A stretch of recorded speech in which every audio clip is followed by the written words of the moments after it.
The crocodile is a global icon, a symbol of effortless style, sophistication and haute couture. But there is much more to this story, beginning with the man known as the crocodile, Rene Lacoste. It says Lacoste shirt somewhere on the label, and they say, oh, what a great clothier. Very few people would know, of course, that he was a greater tennis player. Ça fait partie des premiers grands champions.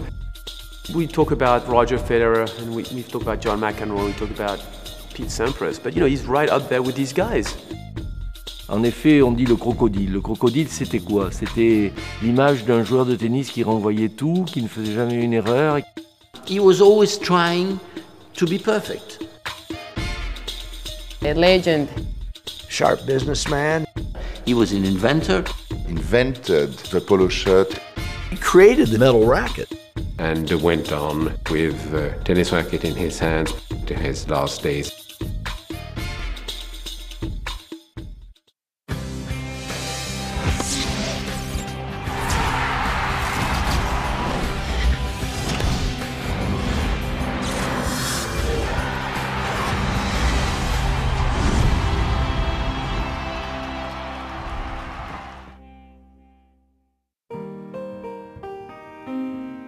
Long before there was a polo shirt adorned with an embroidered crocodile, there was a man who embodied the spirit of tennis.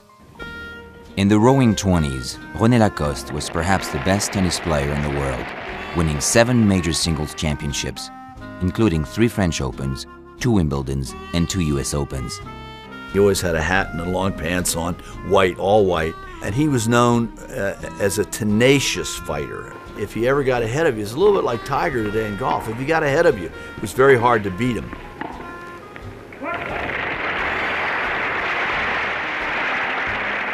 Born into a wealthy Parisian family in 1904, Jean-René Lacoste did not play his first game of tennis until he was 15 years old.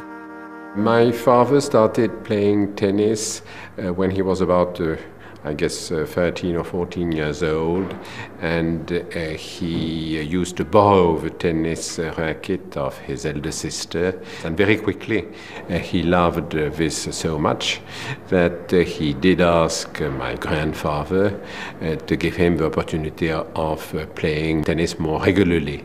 His father said to him, Rene, I'm only going to give you a few years of this tennis, and if you don't get to the top of the game, that's it. He worked very, very hard at his tennis. He worked on the wall, he hit balls on the wall a lot, then studied his own game. He watched other players. He kept books on the rest of the people that he would be likely to play against. He studied those. Perhaps not born with a natural gift for tennis, it was René's discipline, drive, and strategic intelligence that would turn him into a tennis phenomenon. Lacoste was essentially a baseliner. He knew how to use the court. He made his opponent move, angles, different spins. If he had to come to the net, he could. He had a very complete game, but thoughtful and tough mentally. He had a very strange game. He would not hit very hard. I remember he had a backhand when he was turning around the ball in a very excessive way, that I might say. Il faisait des grands coups, des grands revers avec des accompagnements qui étaient au-delà de la ligne des épaules, et il ratait pas.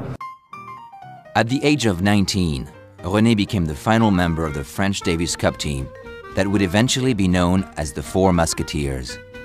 Henri Cochet started in a small club in Lyon. Jean Borotra came to tennis very late. Started tennis, he was more than 20 years old. And Toto Brugnon, he was the friend of all 3. He could play doubles with Cochet, with Lacoste, with Borotra. So the Davis Cup was this grand prize in the game of tennis, starting in 1900. A Harvard kid named Dwight Davis gave the cup.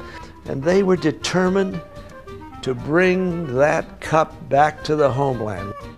In 1924, René Lacoste makes it to the finals of Wimbledon, losing to fellow Frenchman and Davis Cup teammate Henri Cochet. Then in 1925, realizing they were becoming an international tennis power, the French allow foreign competitors to play in the French championships for the first time. Lacoste wins both singles and doubles titles, and then goes on to win singles and doubles titles at Wimbledon. The four Frenchmen would then unite with one common goal, winning the Davis Cup for France. They were a team, they were traveling together, even if they were rivals. These four guys were selfless. The team was the thing. It was for La Belle France. That was the idea, the team, l'équipe. Paramount in this goal was to beat Big Bill Tilden. Tilden was the great star of the 1920s, an American. And they knew they had to beat Tilden once at least over the 3 days.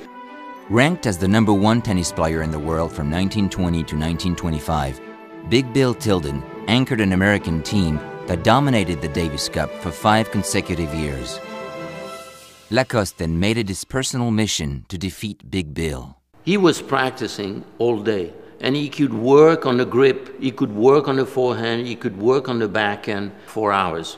The other musketeers told that story that on the boat, going to America, in his cabin, he was playing with the ball, with a soft ball on the wall. He could not stop practicing, he could not stop improving his game.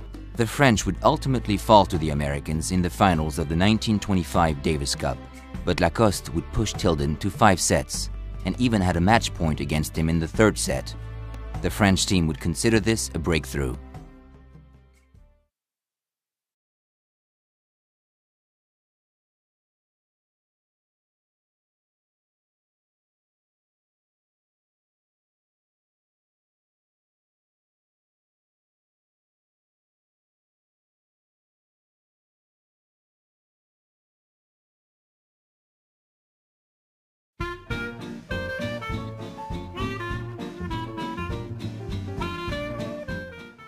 As Rene Lacoste's reputation as a dominant figure in tennis grows, he acquires a nickname that would forever become the man. One morning in Boston, he was walking and passed by a window of a very fine leather goods manufacturer. And he sees in a window a wonderful alligator skin suitcase. So he makes a bet with Pierre Gilou, and he said, listen, if I win my game tomorrow, maybe you will offer me the suitcase. And Pierre Gilou said, okay, if you do that, I will. And actually, he lost the game. He didn't get his suitcase, but an American journalist wrote the next day, even though the young Lacoste didn't get his alligator skin suitcase, he fought like a real alligator. The American press nicknamed him the Alligator because of the bet he made for that alligator skin suitcase. But when he returned home to France, the phrase alligator was lost in translation, and he became Le Crocodile. He felt so comfortable with that name that he decided to ask one of his friends to draw a design of a crocodile, and had then this design embroidered on the blazer he was wearing. When he fought, he would hang on. It was like if he bit you, he would just hang on and fight and hang. And that was his nickname in the world of tennis, the Crocodile. And a lot of people referred to Rene Lacoste as the Crocodile, not Rene. Known now as Le Crocodile for his deliberate style on the courts, he played tennis with his mind as much as his body. The game plan was simple: make the opponent beat himself. And indeed, playing against Rene Lacoste was like playing against a wall. He could and did return virtually any shot, forcing his opponent to try for tougher angles and deeper ground strokes, which in turn led to errors and points for the Crocodile. Je crois que ce qui différencie Rene Lacoste par rapport aux autres mousquetaires, d'abord, je pense que c'était le visionnaire de l'équipe. He always had a plan to make sure that all the ingredients were in place so he could produce his best effort. I am very glad to be here once more in the United States and to play against the American team. His competition with Big Bill Tilden was the stuff of legend. On a tennis court, Tilden was everything Lacoste was not: powerful, athletic, aggressive, able to bend the ball to his will and punish opponents with strokes of pure genius. So the Crocodile knew that he would have to devise a plan to ultimately bring down Big Bill. by observation, they find a way to play him. I use tactics to return the ball with a short swing with which I could play short cross-court shots as well as long shots, making him run. And these tactics were very annoying for him. Lacoste finally had Tilden's number. He beat Tilden. The U.S. had already clinched the Davis Cup, but that gave everyone hope. This marked Tilden's first meaningful loss in 7 years. 1 week later, at the U.S. Championship, Lacoste would beat Tilden again. With his victories over Big Bill, Rene Lacoste is named the #1 tennis player in the world in 1926 at the age of 22. He was the best player in the world at that point. But what's incredible as well is when he was not winning, you know, like his friend was winning, and then when he was not him, it was Henri Cochet who was winning, or Jean Borotra. You have like a Pete Sampras, a Roger Federer, and a John McEnroe playing at the same time from the same country and winning all these slams together. In 1927, Tilden crossed the pond in an act of defiance to play the French on their home court in the French Championship. Lacoste would once again prevail in a grueling 4-hour 5-set match.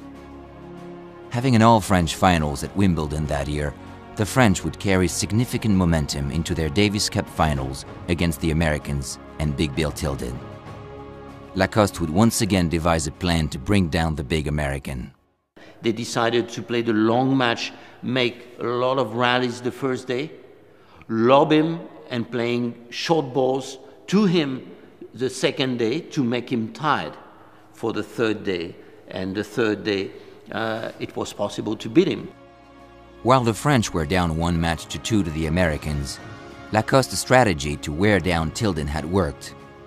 Everything Big Bill fired at Lacoste came methodically back, as if the American was hitting balls against the side of a building.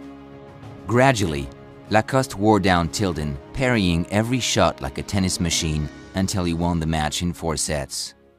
Rene beat Big Bill to tie it up at 2-all, and then Cochet beat Little Bill, Billy Johnston, and that was it. And the French had the Davis Cup, and they kept it for 6 years. Je pense que tout ça, il l'avait imaginé, il l'avait interprété dans sa tête, et il est évidemment le grand vecteur, le grand leader de cette réussite. There were festivities for weeks and months. It was the big thing for French sport, not only for tennis. To go in the US, beat the US team with Tilden, that was unique. And after that, they decided to create the stadium. In a rush, we had to be ready to defend the title September next year. There was only 1 year to find a place, to find finances, and to build a stadium. With the Davis Cup in tow and a new stadium from which to defend their title, the French team of Henri Cochet, Jean Borotra, Jacques Brugnon, and Le Crocodile Rene Lacoste would now be affectionately known as the Four Musketeers. And that's how Roland Garros was built, for that precise purpose. People tend to forget, you know, that Roland Garros is not the site of the French Open. It is a site that was built for Rene Lacoste and Henri Cochet, Jean Borotra and Toto Brugnon.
In 1928, France would continue to dominate the world of tennis, with the men winning every major singles title, as well as a successful defense of the Davis Cup in their new home, Roland Garros.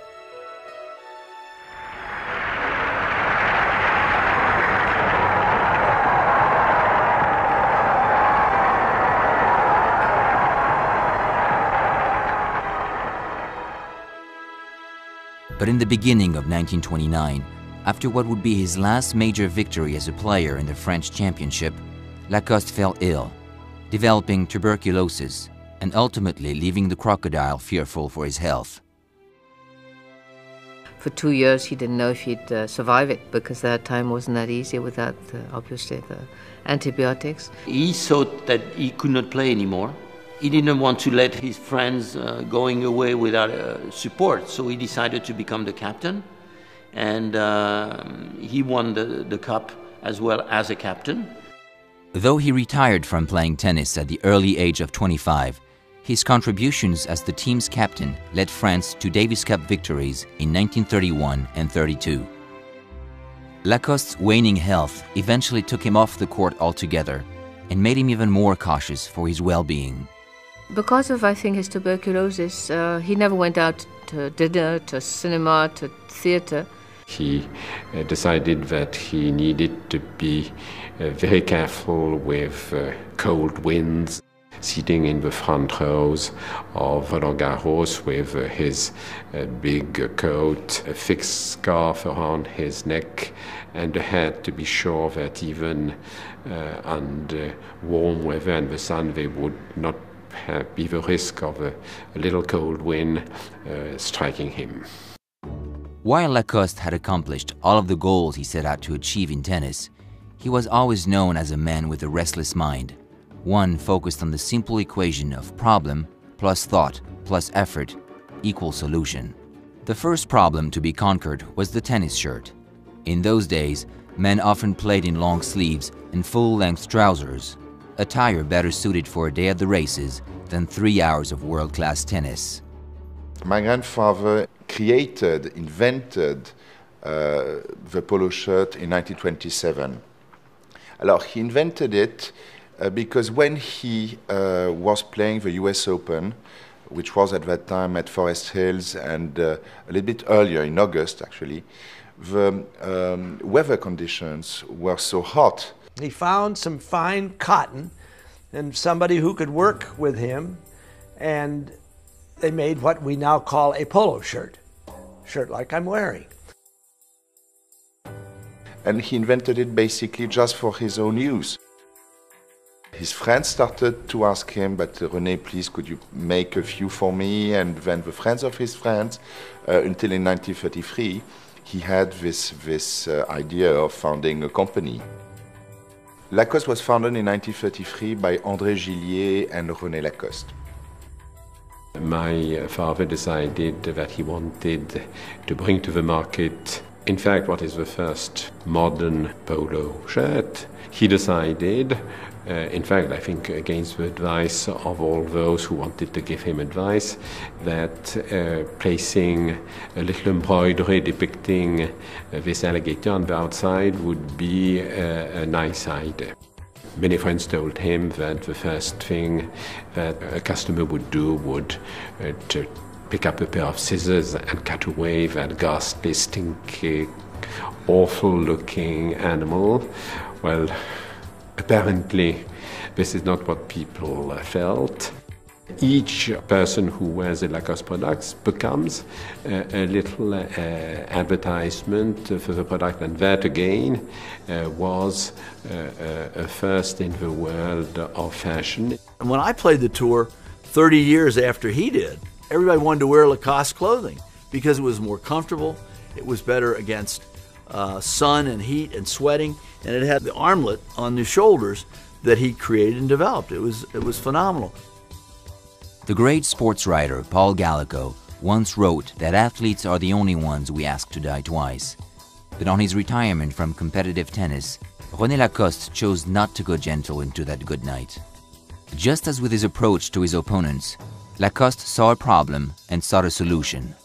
In this case, The problem was uncomfortable outerwear for a tennis match. The solution? A simple knit shirt that would ultimately inspire a brand and carry on the Lacoste legacy for the better part of a century.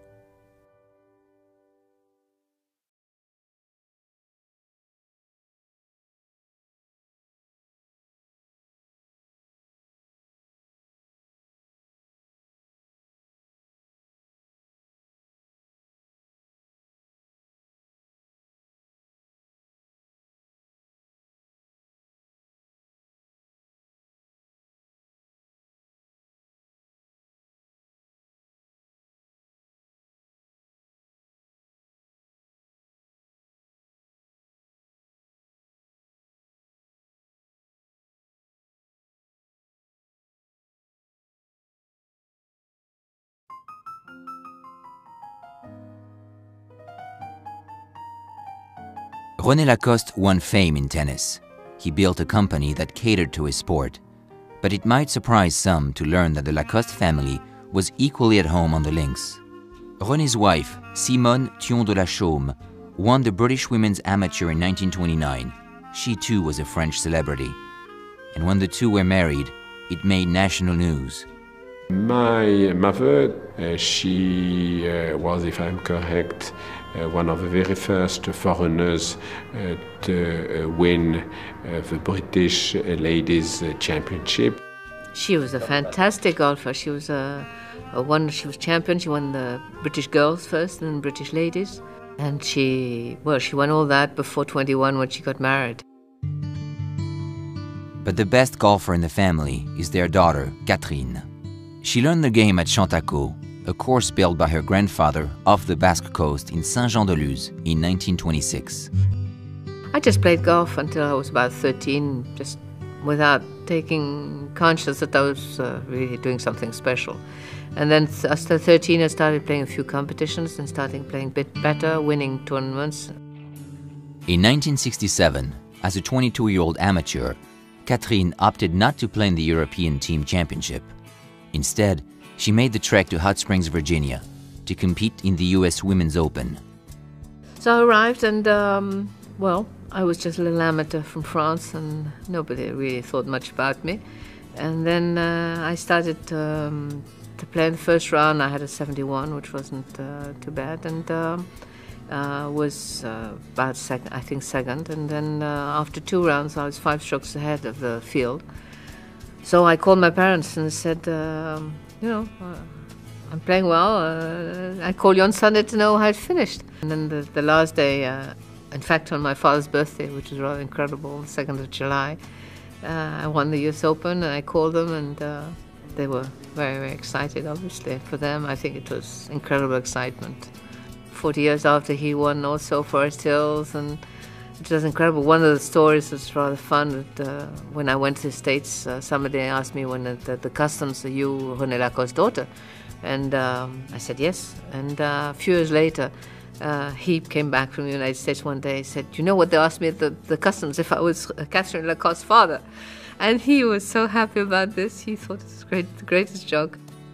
When she won the Open in 1967, at the age of 22, Catherine Lacoste became the first European to win an LPGA major and is still the only amateur to have won the US Women's Open. A great golfer, and what she did as an amateur and winning the US Open, it was something amazing, that will be forever, in the golf books and in the history of Lacoste. And in 1969, Catherine scored an impressive double by winning both the US Women's Amateur and, like her mother, the British Women's Amateur. Then, having won all that she set out to win, Catherine practically gave up the game, never turning pro and never again playing in a top-level individual event. Instead, she chose to pursue family life. That's another thing of the Lacoste family. They could afford not to turn her pro, obviously, but she loved golf, and her problem and her motivation was to be the #1, to win the US Open, but the problem was not to try to get contracts and get money out of the golf. It is exceedingly rare for one family to produce great champions in 2 different sports, Rene and the Musketeers and Catherine, who is arguably the greatest golfer, male or female, that France has ever produced.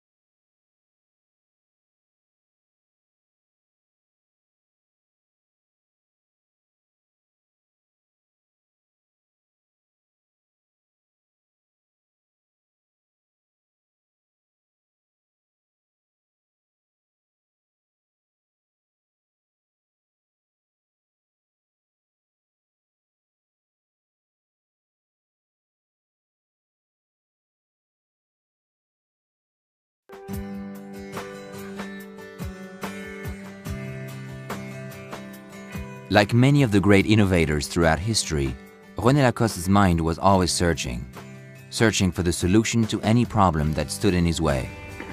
The polo shirt is just one in a long list of problem-solution equations solved by Rene.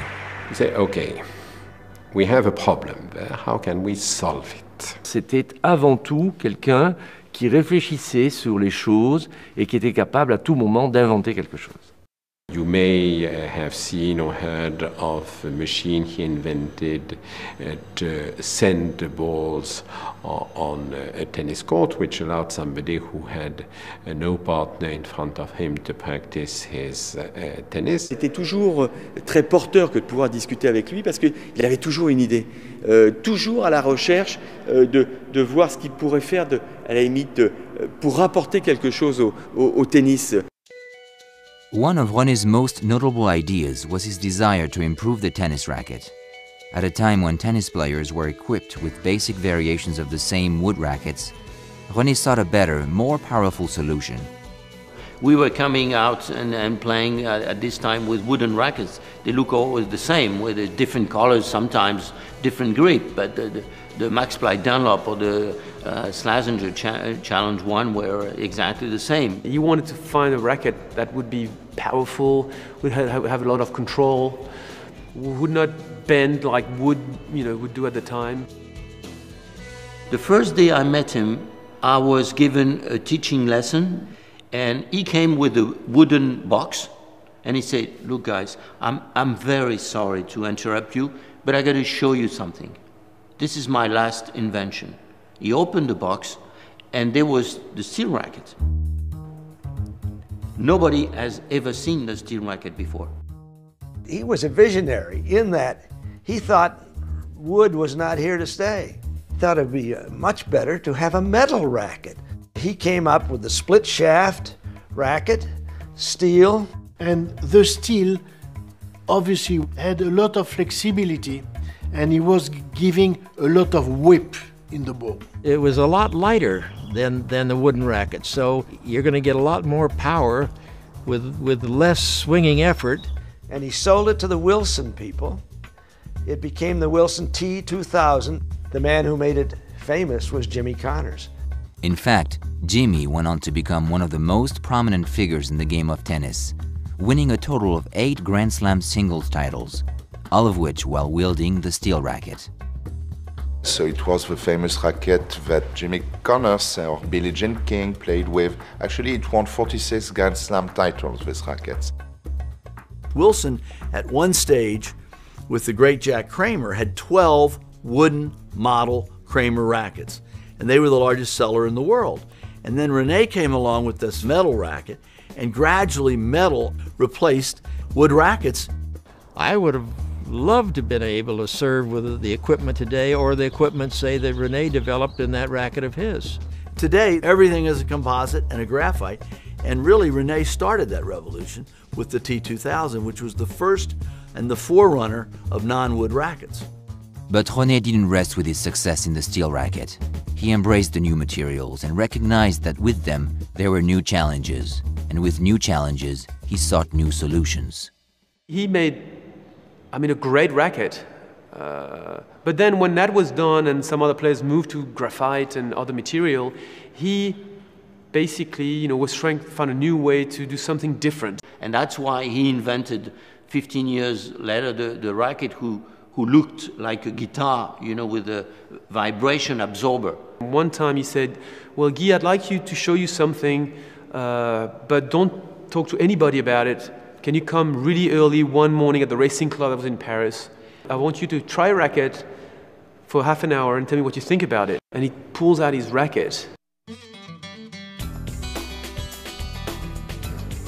And he hands it to me, and I'm going, oh my God, I didn't expect something like that. Because the racket it looked like a guitar, you know, like the face was not round, it had like this guitar shape. You know, this is so ridiculous. There's no way I'm gonna play with that racket. Well, I didn't say nothing, of course. And he said, well, you know, I've worked on that racket because I really found out that the sweet spot was bigger with a racket of that size, but you can still have a lot of control that you can have with a smaller head racket. And I said, okay, fine, I'll try it. And I thought, this is rubbish, it's not gonna work for sure. And I was so negative about it that when I hit the first few balls, it felt so good. And he said, what do you think? And I said, well, you know, to be honest, you know, Rene, it feels quite good. He said, could you try to play it in the match? And I said, well, I can try, but if I don't play well, you know, I'll switch back to my old one. And he said, no, fine, I understand. And I happened to play the best tennis of my life with that racket. 3 years after its creation, René's unusual guitar-shaped tennis racket helped Guy Forget and the French Davis Cup team bring the cup back to France. You know, thanks René. What else can I say? Thank you, René, is a sentiment shared by many, as his restless yet innovative mind led him to invent dozens of items, a practice he continued until the twilight of his life.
In 1933, René Lacoste founded La Chemise Lacoste and began to produce the tennis shirt he designed and wore on the courts.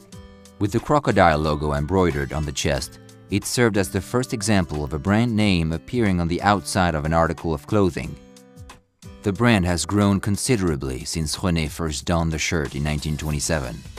After Rene accomplished in his mind everything that he felt he could do, which is to win the Davis Cup and win his own championships, he felt that he'd accomplished all of his goals, and so it was time to say goodbye. And that's where he went in and showed what a smart guy he was to get into the business end of tennis.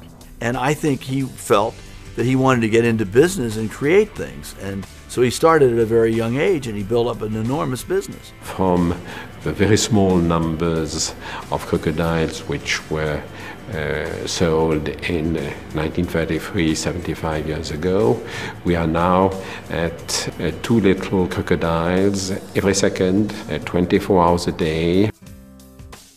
The Lacoste company is a part of the very fabric of French fashion and culture, a national treasure that has become an international symbol of elegance and success.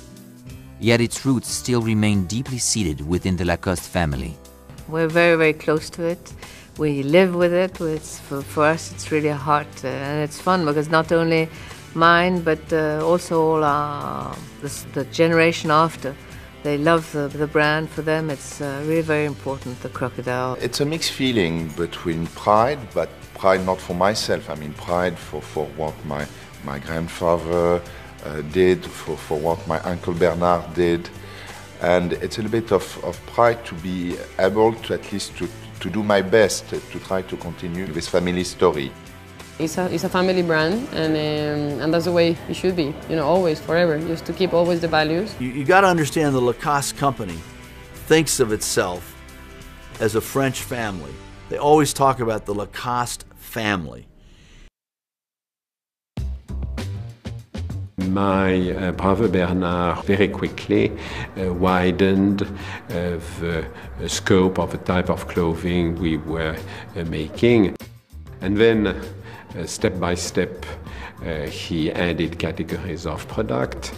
The number of colors available for our basic model increased. Some years we have made over 50 different colors for our basic polo shirt. It's classic, you know, but it's very elegant, and it's great for sports, you know, the way it fits and the way I perform, you know, with the clothing and to showing all the new styles and the new colors. After polo shirts, some other categories of products such as shoes, sporting bags, perfumes and fragrances started appearing. If you look at what has been happening in these past 10 years, I mean, the growth of Lacoste has been absolutely tremendous. We more than doubled our sales, but more than that, we attract today a much younger customer. We are much more into fashion. The US is our #1 market, which we did a comeback, which has been absolutely fantastic. And you know, you have new countries like China, like Russia, like India, like Brazil, and this is just the beginning. Eh bien, c'est l'image de Lacoste, c'est l'image d'une entreprise qui a su vieillir, qui a su grandir, qui a su se modifier à travers le temps et qui a toujours réussi, tout simplement parce que ses dirigeants, ses managers étaient tout à fait remarquables. Aujourd'hui, on est dans le in quand on parle de Lacoste. C'est extraordinaire, hein. Il y a combien de marques qui existent comme ça depuis un siècle? Lacoste is indeed a French brand. I mean, it's part of the French culture. It's one of the best known logos around the world, and certainly in France. In France, it's also part of what I would say the emotional memory of people. Et pour que la chemise Lacoste, la petite chemise Lacoste, puisqu'au départ il croyait que c'était une petite aventure, devienne un des plus grands fabricants de vêtements de sport au monde.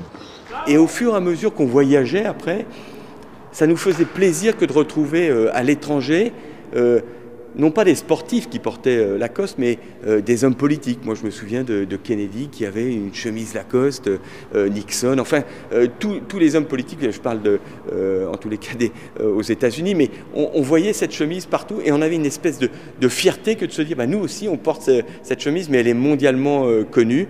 Et je crois que tout ça fait que le nom Lacoste est synonyme, de réussite, d'énorme respect et du patrimoine.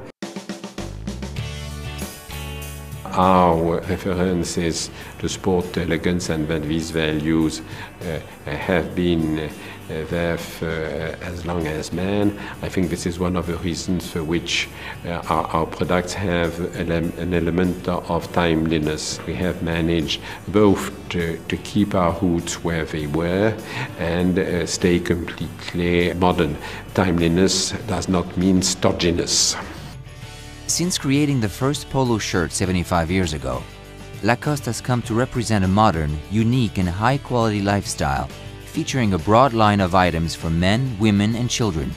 In fact, Lacoste is one of the most well-known brands in the world, selling 2 Lacoste products a second in 110 countries, 1,000 Lacoste shops and more than 2,000 corners in department stores.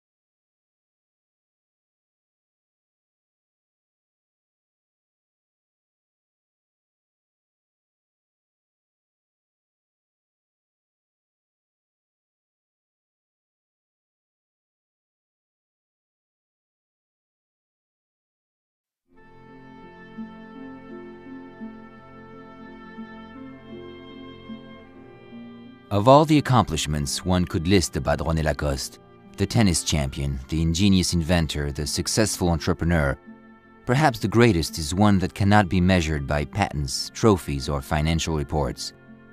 Rather, it is seen through the eyes of the people who have been and are still affected by his spirit. First of all, I like to say that I think, from my opinion, in the 20th century, he's the #1 sportsman in France. Pour moi, Lacoste, c'est un esprit, c'est une éducation, c'est une façon de vivre. Et je crois que c'est une des raisons du succès de Lacoste. When you think of French tennis and the greatness of it, you think of the Musketeers. You think of how much they loved the Davis Cup. I mean, they really enhanced the Davis Cup, not by just their play, but by the way they handled themselves and carried themselves. I mean, they were great sporting gentlemen. Maybe I learned 2 lessons. The first, how family is important. He was a real family man. And the second lesson is what you do is not important, but do it well. I think he was so discreet. There were so many things that they should know and that I should know. I think I know very little about him because that was his temper. He wanted only to be in the shadow, but I wish I knew much more about him because his life is certainly fascinating. J'ai entendu, j'ai lu des livres par rapport à sa régularité, par rapport à son jeu, donc c'est vrai que tout de suite on se réfère à René Lacoste. Dès qu'on me parle du crocodile, moi depuis tout jeune, je pense tout de suite à Lacoste. Et c'est bien qu'un Richard ou que d'autres jeunes puissent parler, s'imprégner un petit peu en lisant des livres, en allant au musée à Roland-Garros, en voyant justement tout ce qui a été fait, tout ce qui est fait par rapport à cette histoire du jeu. Et René Lacoste fait partie bien évidemment des personnages qui ont marqué depuis en tant que chercheur et aussi en tant que créateur d'une marque extraordinaire. You know, with the time I became more familiar with all he did, you know, and it's amazing. It's hard to believe, and what not only him but the whole family. He was a great athlete. He won everything you could have won at this time: Davis Cup, Grand Slam tournaments, singles, doubles, mixed. He was the captain, winning the Davis Cup, and he was an inventor. I think we are so gifted, and sometimes we don't realize, you know, how lucky we are. You know, we get to drive really nice cars, we stay in nice hotels, we have nice houses, because tennis got so popular because of people like Rene and all these friends. I would like all these people to know, understand that this man was a real man, a human being with quite exceptional qualities, but that he is not only a nice picture in some books, that he was a very strong and very present and very human individual. Of course, we're trying to bring René Lacoste in the heart of our history, because he has a great part, and from the 20s until today, he's part of the French tennis development. So it's our duty to make that souvenir very alive, you know, to keep the story going and the book open. And that story does in fact continue in the place where it began, on the tennis court. The René Lacoste Foundation was created to help young people from all over to find a new way through sport, to help them discover team spirit, motivation, how to surpass themselves and develop a fighting spirit while respecting their adversary. And in this way, passing on the values in which René Lacoste believed so strongly. I think he loved children, he loved tennis. I think he'd have enjoyed it very much. I think it's because, I mean, we wouldn't have done a foundation, René Lacoste, that he wouldn't have approved. I think he's always helped people. I don't think anybody knocked at the door and asked for help for him, just turned away. I mean, he always helped people out, and I think youngsters in particular. I mean, René Lacoste Foundation basically is just to do that. It's just to help kids to have a meaning in their life, to help kids have a dream and try to reach that dream. If there is a cadence in the life of René Lacoste, it can be found in the staccato rhythm of a tennis ball bouncing time and again off a wall. His consistent hard work, dedication and perseverance guided him to become a champion in tennis, in business and in life. Possessing an undeniable ability to improve everything around him, it is clear that the little boy's desire to succeed in tennis truly helped the man live a life less ordinary.